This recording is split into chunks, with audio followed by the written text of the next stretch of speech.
And we have further developments about the Dundee girl in Scotland who defended herself with a knife and a hatchet. And now we have a witness, an alleged witness of the situation, but for her body language and the way that she recounts the whole scene, think that this is pretty much, well, she's on point. I'm going to first summarize the way that all her remarks, because this is like 20-minute video with a lot of details, but I'm going to summarize for you. So if you want to watch it, you can go to my X account. She was a recollection about the swimming day, and they met up after swimming. The group included Ruby's 12-year-old sister Lola. She was with Ruby, and the first contact was with a man that made inappropriate sexual remarks towards 12-year-old Lola. The group told him to stop and stated her age. And this man is the guy, I guess that is the guy that we were has been identified as the model citizen by the Daily Mail, who was in fact this gypsy gangster. I have spoken at length about him in my previous videos. So this guy makes this disrespectful sexual remarks to a teenager, and there's an escalation. Man repeated remarks, prompting shouting. Maya pulled girls away, but man began following them. And the pursuit details. Witness clarifies the man was with another male. The guy was not with his sister or wife at the moment, as the Daily Mail claims. He was with another dude, not a wife or baby. Girls repeatedly told him to stop following. The bystander intervention. Another man confronted the follower, almost leading to a fight. Follower pushed him away. And then there was the physical assault.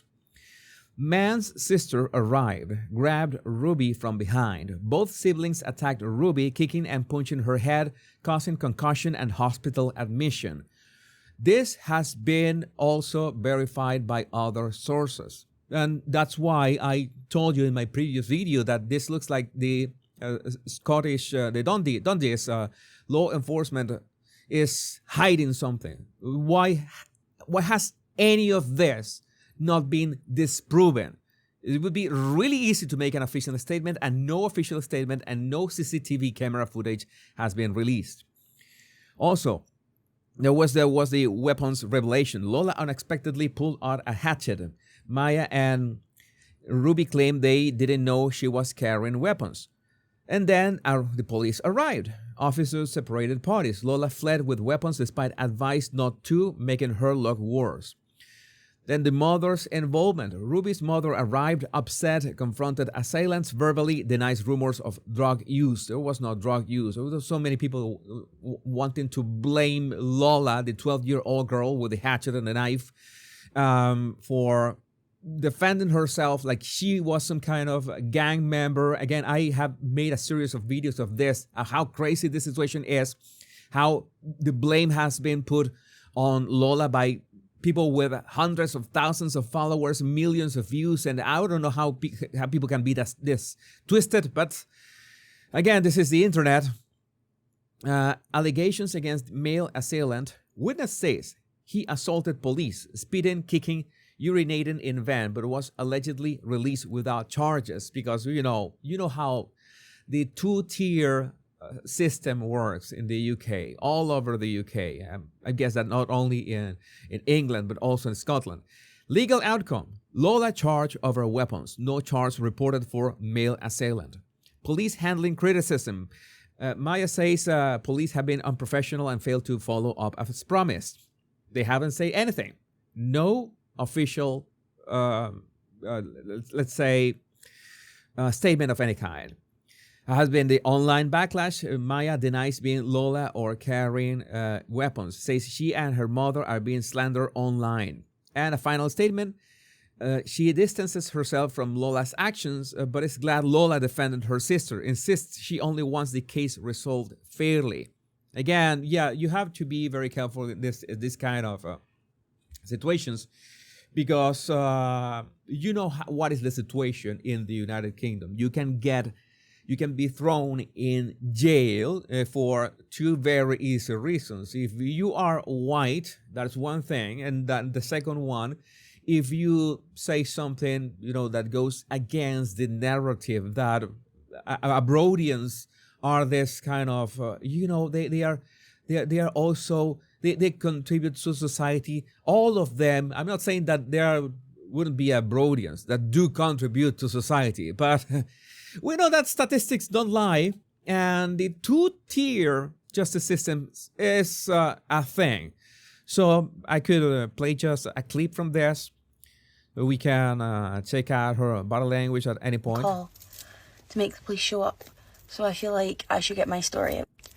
Basically, me and my friend Ruby, who was one of the girls in the video, we had just been swimming.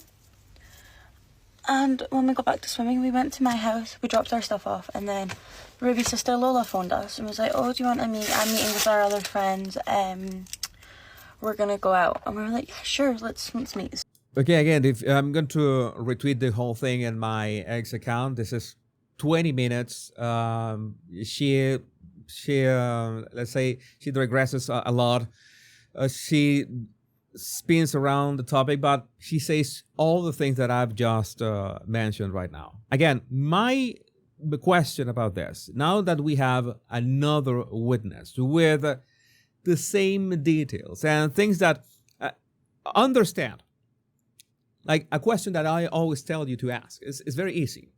Who is behind the camera? Every time you see a video, every time you see a picture, every time you see any kind of recording, every time you see anything on the internet, you have to, the very first question is, who is behind the camera? And this is obvious that she is recording this herself. She is getting some makeup, her makeup routine, skincare routine, and she is using her skincare routine or makeup to talk about the topic, all right? And she knows that she could get into trouble for anything that she says. This is something that it is obvious already. So this girl is actually taking a risk that nobody is forcing her to take.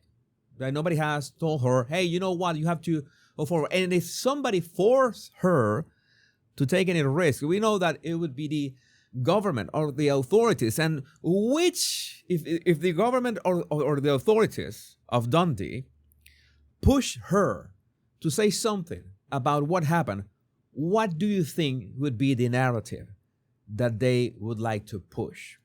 It's very simple. It's 1 + 1. You just have to, oh, you are making things up, Jesus. No, I'm not making things up. I'm just adding every single piece of the puzzle so far. We know how much corruption and we know how much the authorities in the UK want to hide about what is going on with Abroadians, with all these gangs, with all these organized groups of people doing the unthinkable to women and girls.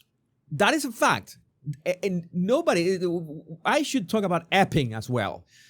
But that is something that is actually happening. And the justice system is protecting them. So if this girl was forced to say anything by the authorities, it would be to support that narrative. Now, let's say that she's being forced by, let's say that Lola paid her a visit with a hatchet, all right? She would say, hey, no, I'm not going to say anything. I'm not going to make anything up. Why?